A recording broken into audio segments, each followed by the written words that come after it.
Welcome to Chromaticus. Today we're going to talk about some techniques that you can use to introduce some chromaticism into your music. When writing chromatic music, one way to keep everything sort of grounded is to put a pedal tone in the bass. And then everything your ear hears is going to relate to that bass tone. So if you start writing these chromatic passages above, your ear is going to hear that as either disagreeing or agreeing with the pedal tone, sort of tension and release. Then you can start to write a melody, and you can add in chromatic neighbor tones, logical linear motion, and then you can harmonize the whole passage with static chords. This will give you a very nice chromatic sound. Let's walk through each step.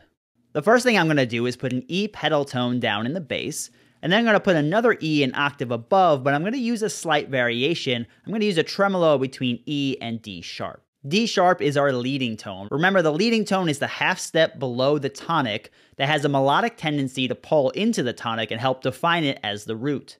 The second thing I'm going to do is compose our chromatic melody. In this case, I've used two general techniques to compose this chromatic melody. I'm not just randomly picking chromatic notes. The first thing is I'm using chromatic neighbor tones. In this case, I started off with a G, which is consonant with the bass E. G is a minor third. It's an agreeable tone. It's consonant with the bass. And then what I've done is used a chromatic neighbor tone, in this case a half step below, and then returned back to G. You can do the same thing with a half step above. I could go G, A flat, and then back to G. And you're sort of trapping that chromatic note in between two notes that are consonant with the bass.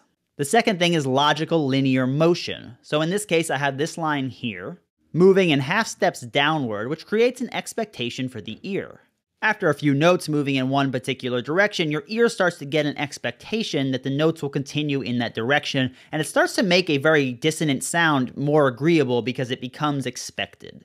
Now at the very end of the melody, I've slowed down the melodic rhythm to quarter notes, and this is really a perfect time to put in some counter melody. For the counter melody, I've separated it as a new texture in three distinct ways. The first way is that I've separated it by register. So the top melody is all the way up here, then we have a good bit of space between that melody and the counter melody. Notice that the first melody starts on the downbeat here, and the second melody starts on the upbeat.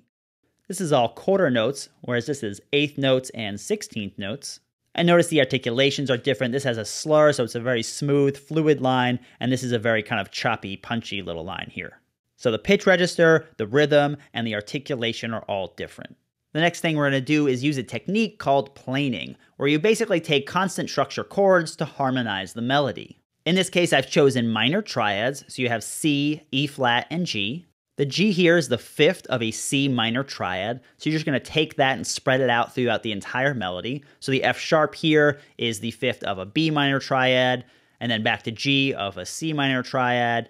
The D here would be the fifth of a G minor triad, and you would continue to do this technique throughout the whole melody. So now we've harmonized the entire melody with constant structure minor triads, and this is what our little chromatic piece sounds like.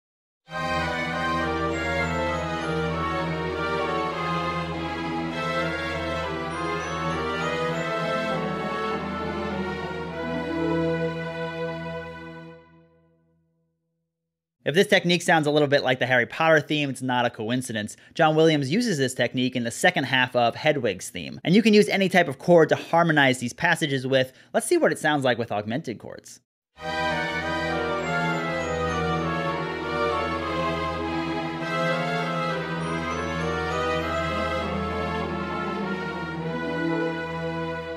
Now you can start to add some chromaticism in your own music using these techniques. You can use them as much as you want for a very chromatic sound, or you can use them very sparingly for a very subtle effect. The choice is entirely up to the composer. That's going to do it for us today. Keep studying, keep practicing, keep growing. See you next time.